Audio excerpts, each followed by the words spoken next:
I want to thank you for joining me in this week's episode of Jason Stewart Photography. This week's episode is an episode that I've wanted to do for a while now, and I realize with November 24th soon approaching, I need to get this done. And the reason for that is because on November 24th, Outdoor Photographer Magazine is going to be closing the window for entries to their 2020 Nature's Colors photography contest. And what I'm hoping to do in this episode is to not only encourage you, but also inspire you to get outside into the great outdoors and capture some beautiful images in nature, and then submit a photo to Outdoor Photographer Magazine before November 24th.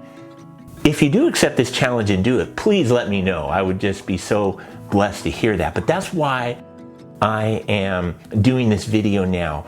I want to inspire you to get out there and give it a shot and let your work be seen and put it out there for judges to look at. You just never know what might happen.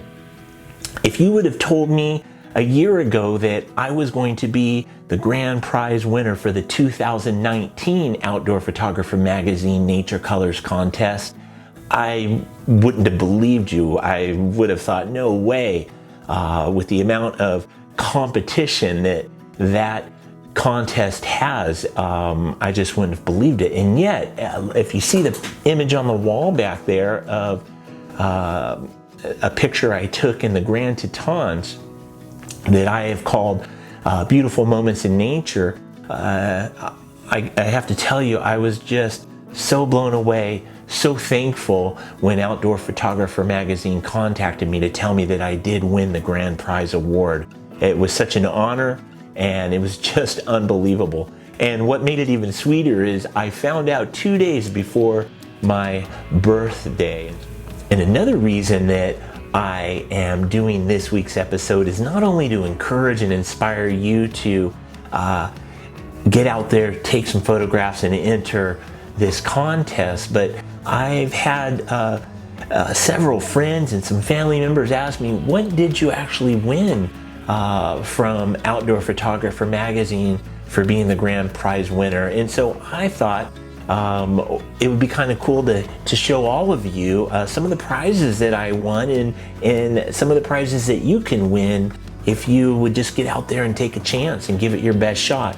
If you're a beginning photographer and you're like, no way, you never know. Again, I've been doing a series of episodes over the last couple months strictly on composition to help you understand the rules of composition and how they can be applied to any genre of photography. I mean, there's certain skills you need to learn for every genre, of course, but if you learn the basics of composition, you are going to have an incredible opportunity to take fantastic images. And so I want to encourage you to watch those videos and start putting into practice the things that I'm sharing in there. In fact, before I move on, also, if you find this episode helpful and that type of material helpful, please subscribe to my channel.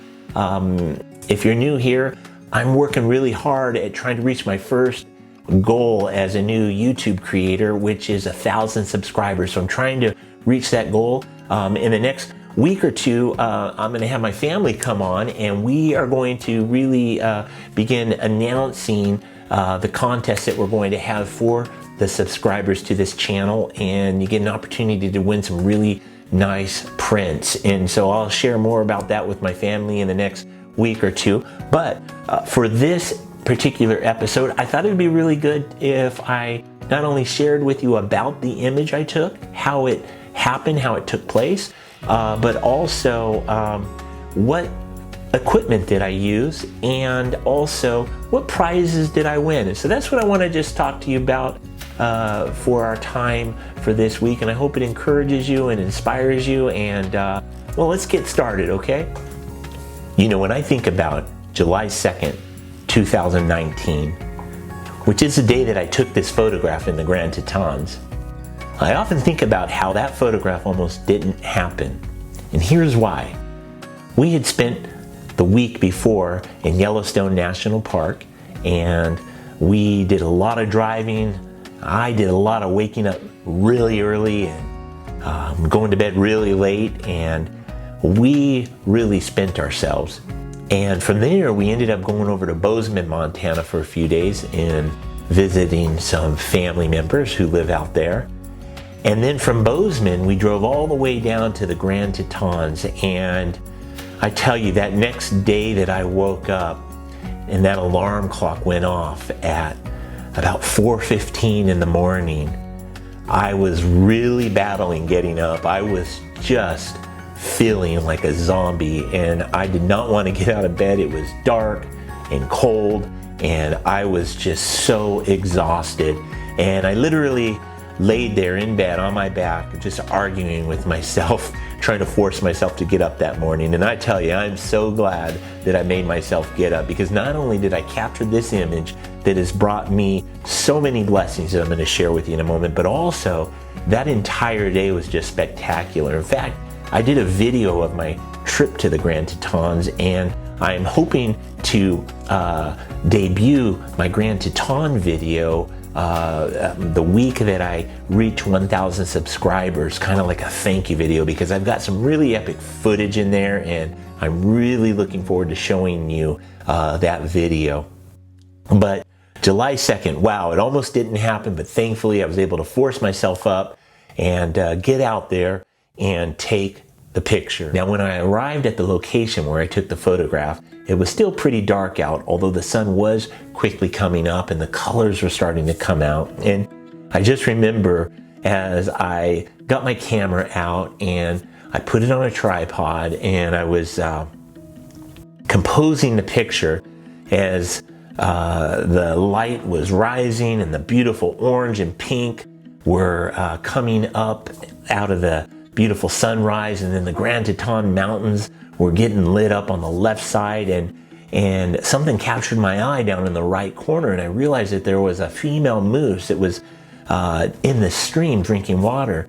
Now, when I first noticed the moose, it was about 20 to 40 or 50 feet to the right, so it was out of range of the composition that I wanted to take, and so I was just hoping, and I was also praying, God, please move that moose. And so I do pray when I'm taking photographs, not only for God to open up my eyes to His beauty, but also that I would be able to capture it in a compelling way. And that morning, I remember praying, oh Lord, just have that moose come over and stop right there. And I tell you, I was just so blown away that moments later, that moose came and stopped right there at that particular spot. And what was so cool about that is, for this composition, that was the most perfect place for the moose to be. You see, it was right in an area where the water was a bit more open, and so the water was as a backdrop to the moose's silhouette, causing the moose to really stand out down there in that little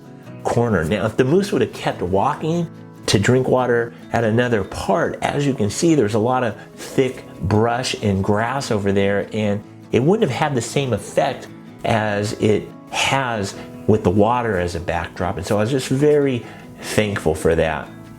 Well, let's take a look at the image, and I'll share with you the camera settings and just some of the things that was going on as I took the photo.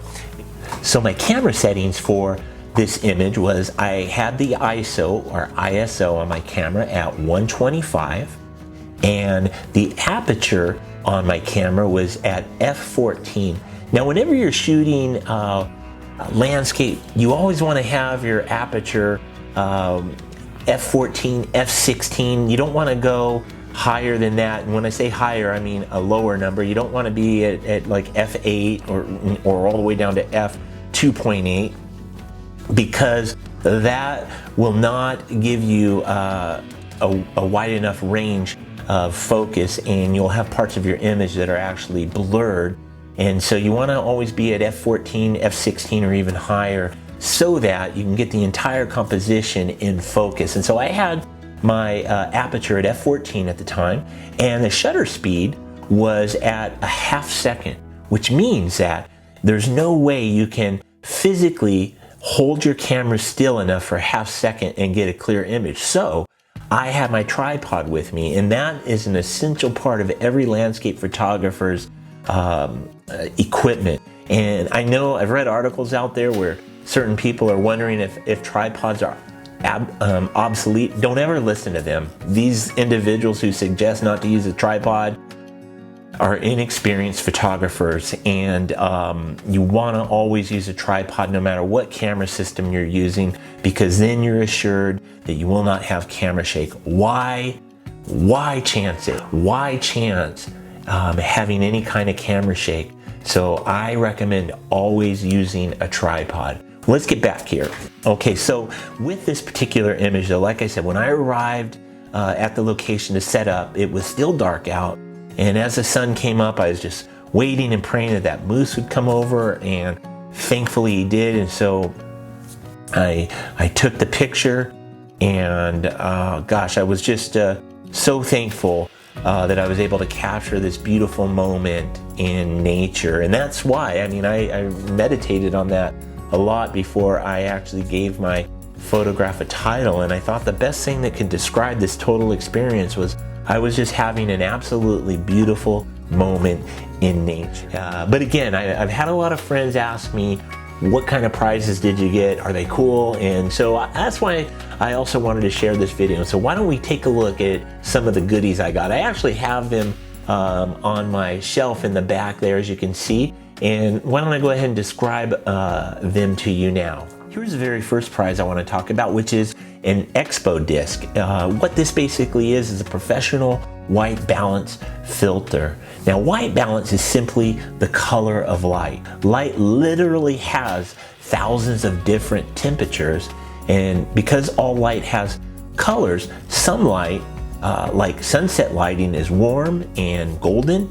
Other light, like on a sunny day, it can actually be blue or cold. So we've got this warm gold colored light, and we can get blue colder light.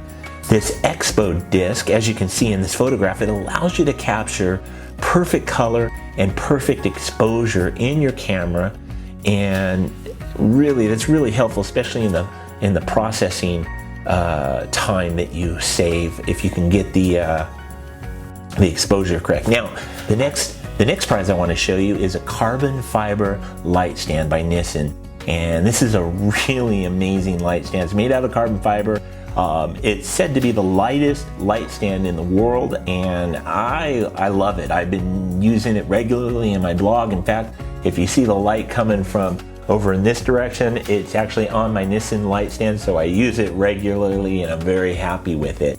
The next prize I want to share with you is something that I almost purchased a week or two before I found out that I won the contest. I was really looking forward to getting this, especially for when I travel, and that is the SKB case. I actually had an SKB case, I think it was $250, $300 in my Amazon shopping cart. I had it saved. I didn't pull the trigger yet. I did not buy it because I thought I was going to win this contest. I just wasn't ready to spend that much money, but I did plan on getting it. And so when I found out I won the grand prize, I just could not believe that this was part of the prize package. Well, let's look at it. So the SKB case here, as you can see, it just looks sturdy, it's built sturdy, and it feels sturdy. It's military standard waterproof hard shell case, and it was designed for photographers who don't want to bring all of their gear with them but still need the essentials. The interior is custom cut of high quality PE foam that includes space for camera body with lens attached, lens hood sections, 2 lens slots, and accessory pockets. It's got a removable section of foam that will allow a 70 to 200 millimeter lens to stay attached. Well, I want to share with you, I have my 100 to 400 millimeter lens attached to my 7D Mark II, so that'll fit in there. And each lens slot has 2 half-inch removable rings to fit a variety of lenses, and it just I love it. It has It has a handle that pulls up, as you've seen. It has rollers on the bottom, and this will fit in an overhead compartment, which is very important for me when I travel. I wanted to be able to keep my equipment with me, but the camera backpack that I use just gets so heavy after carrying it for a while with the equipment that I have. And so I'm so thankful for this product. Hey, how you doing? Well, hey, these are the next amazing gift that I got for winning that contest. These are the Zeiss Conquest HD 8x32 binoculars, and these are just amazing. Let's look on the screen here. These binoculars are virtually bulletproof. They are made so solid. I saw one review of them where literally somebody ran over them with a car, dropped them into a pond, and they still worked perfectly and weren't even phased by that. Not that I'm going to be driving over these with my car, hopefully, but if you do, they are very sturdy. They feature superb shot HD prism glass and the innovative Zeiss lens system. The HD glass actually provide maximum light through, and there's virtually no distortion, and they are just so sharp. I tell you, when my family watch our birds in our backyard, these things get in close and it is just so clear and sharp. We just love these binoculars. And finally, the other prize that I won was $1,000. So I also got a $1,000 check, and the way I looked at that $1,000 check was kind of like it helped pay for my trip to the Grand Tetons. And so that was a real blessing. Well, it cost more than $1,000 to go to the Grand Tetons, but anyways, it was definitely great to just receive all of these prizes. But that isn't all. In addition to these wonderful prizes, this photograph has just gotten so much exposure as well. It's been on the cover of Outdoor Photographer's Facebook page for the past year, and so that in and of itself is just a blessing.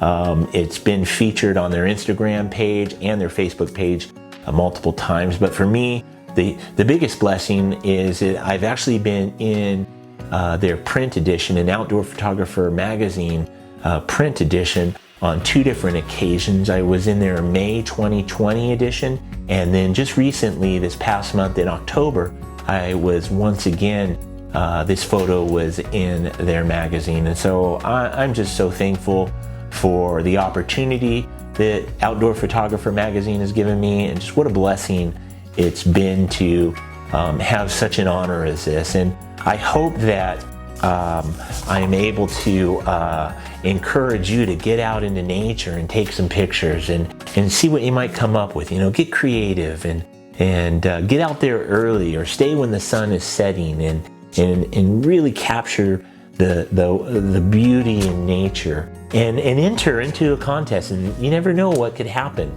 The worst thing that can happen is that you're gonna probably have an amazing time out in nature and get some really great photographs. And hey, before we go, I once again want to just ask if you could just do me a huge favor. Trying to reach our first goal on YouTube, which is to get it to 1,000 subscribers for our channel. And I'm just so thankful over the last couple months how quickly the channel has grown. But if you could help me out and subscribe, and also hit the like button. Also, I've been learning, I'm new at this YouTube, I've been learning that YouTube actually likes it when you comment. So hey, make a comment below, and if you have any questions, feel free to ask. If you take my challenge and go out and take some photos and enter them into the contest, let me know. Shoot me a picture of it as well. I would love to see what you're doing. I love looking at photographs, and again, I hope I can be an encouragement to you to just get out there and capture the world. Well, hey, until next week, hope you have a wonderful week, and stay safe, and God bless you.